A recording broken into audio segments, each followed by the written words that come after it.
Hello guys, welcome to Cruising Lord 377 ulit. Wala nyo saan ako. Ayan, nasa airport ako ngayon, pabalik ng Riyadh. So, waiting lang kami ng check-in.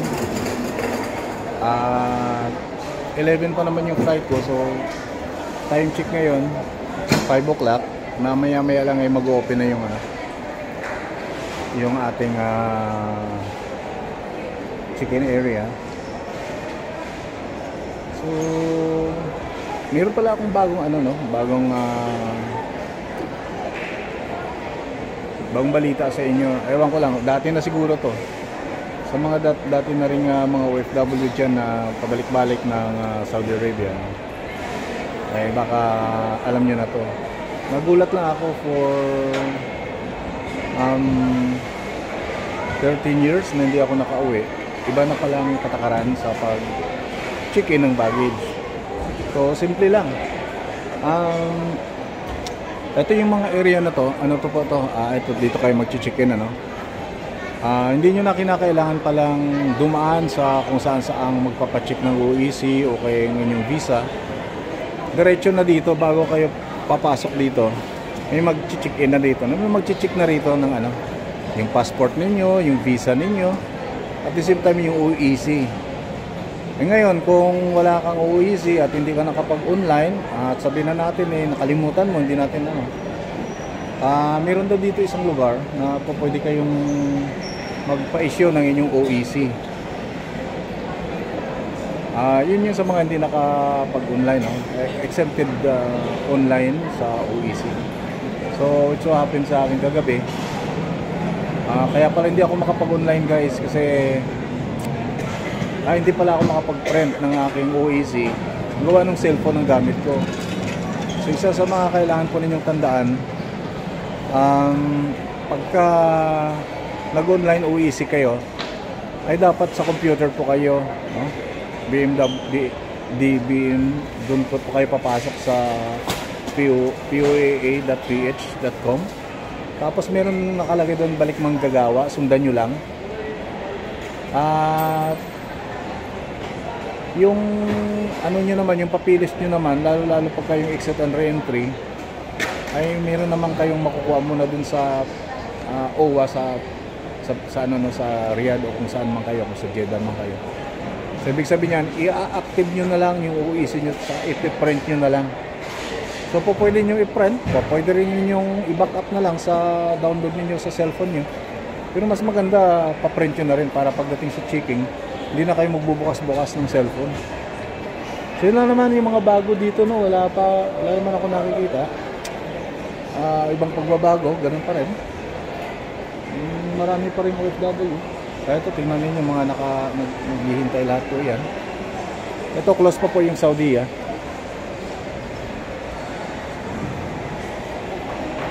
Yan.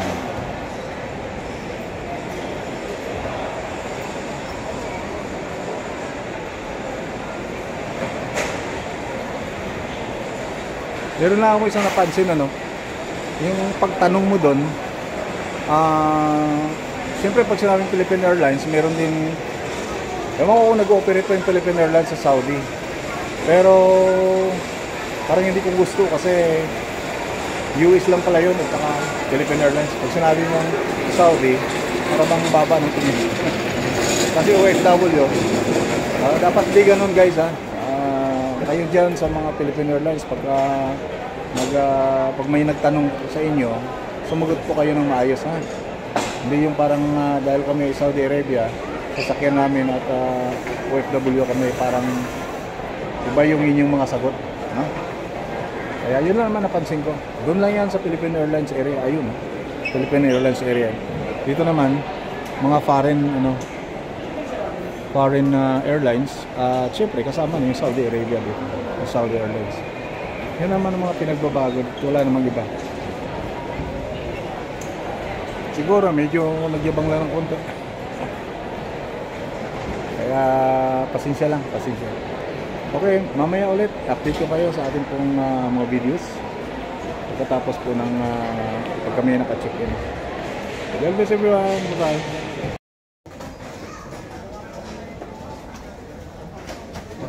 Hanggang ano ba? 25.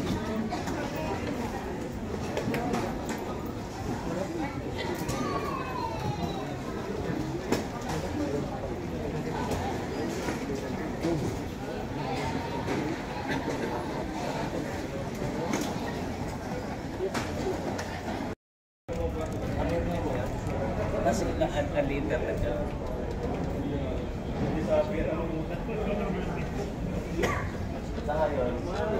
Sa gate 5 lang ako. Gate 15. Ayan. So, nagpaalam na ako kay kuya kung pwede mag-video. So, wala naman na problema. Maganda yung tatanong tayo.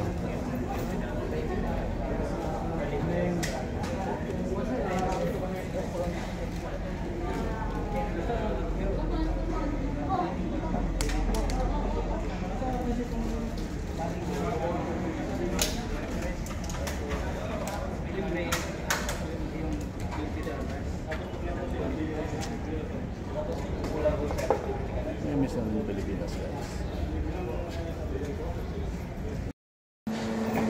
Starbucks coffee inside the airport.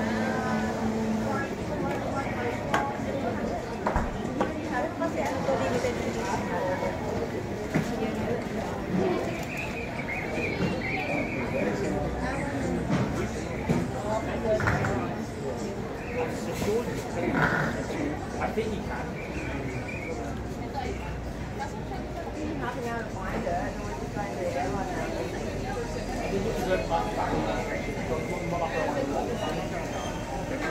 I said you have to go past the binding inspection. We all passed the binding inspection.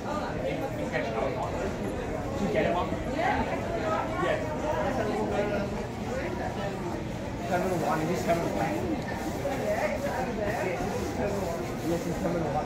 Terminal 1 is passing past the binding inspection. So you're on the wrong way.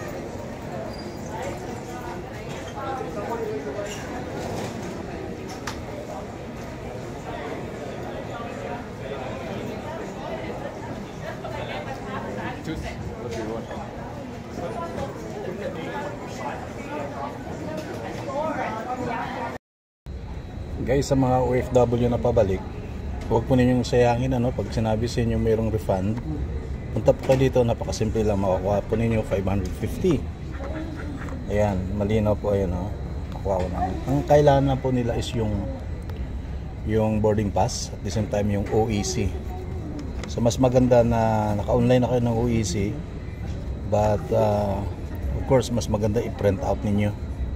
Yan. Okay? So pagka ganyan, makukuha nyo itong 550 pesos. Tax refund to ng OFW. Sayang din to, ha?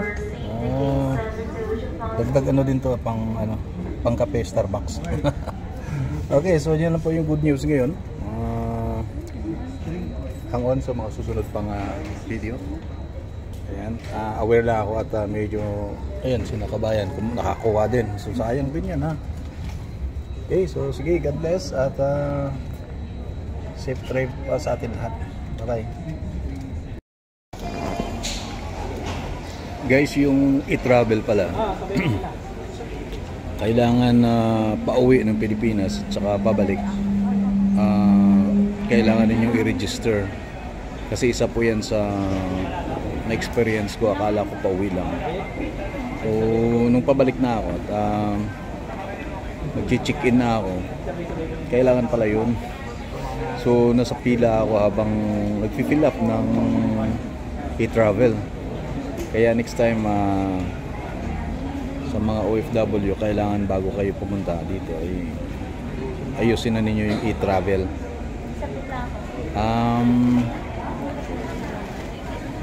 Visa.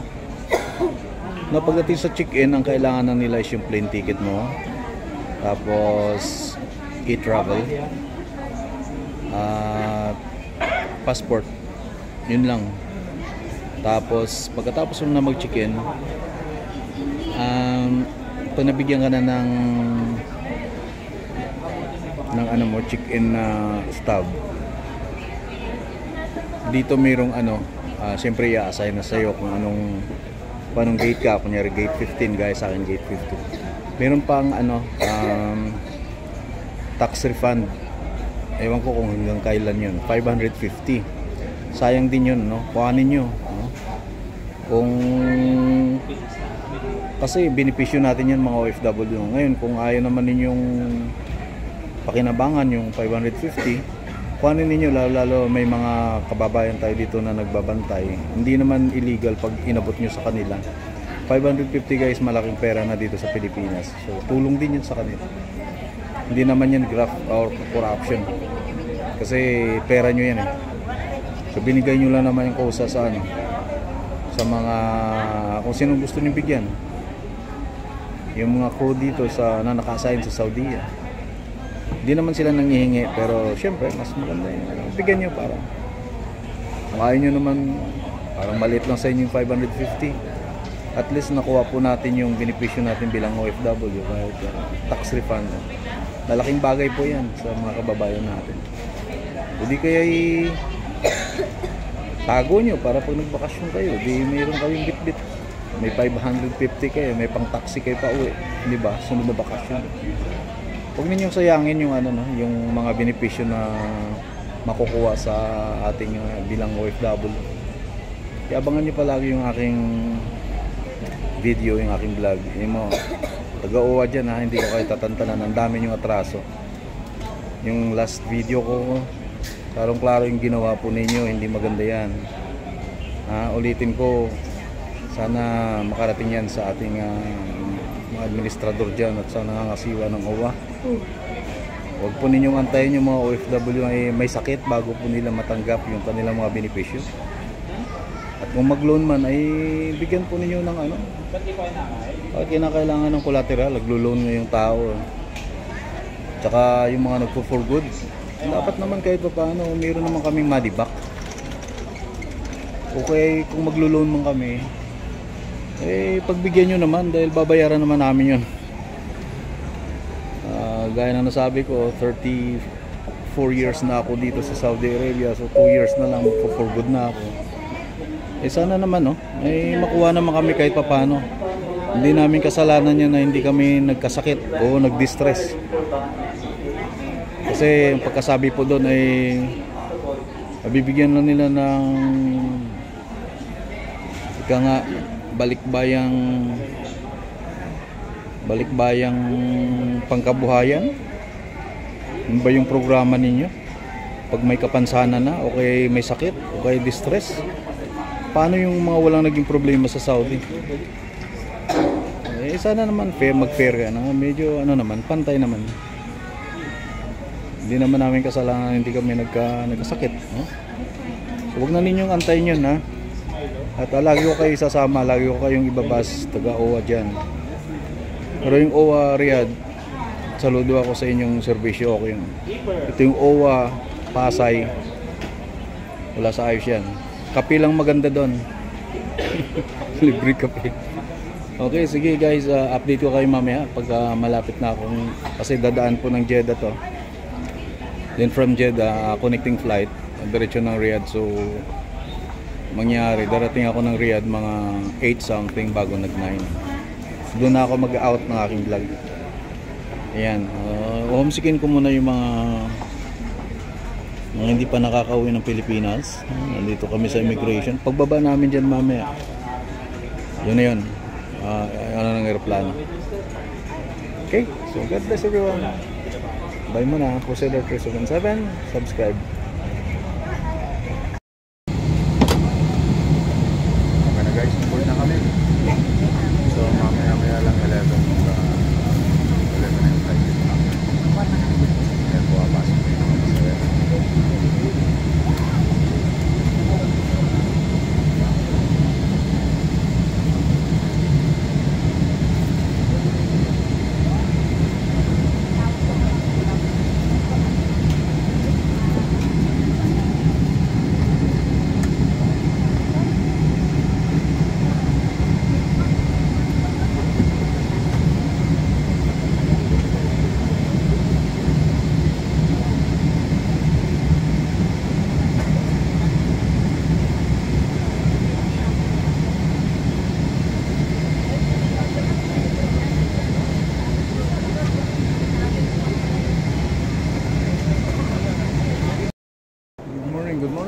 nasa Jeddah na ako. So lilipat na kami para transfer. Punta naman ng Riyadh. So update lang, update. Yan.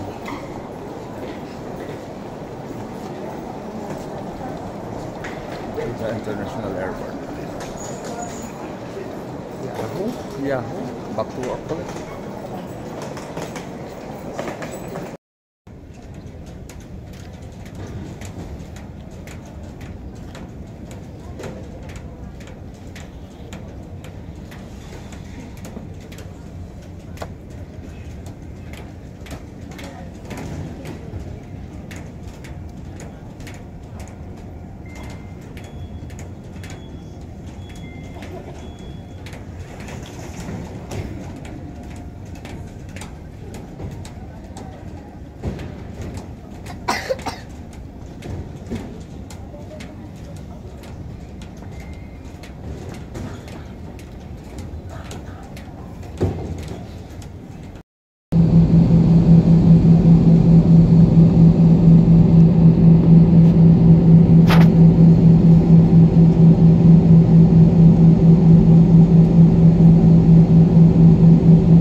guys, just arrived at medyo pagod talaga.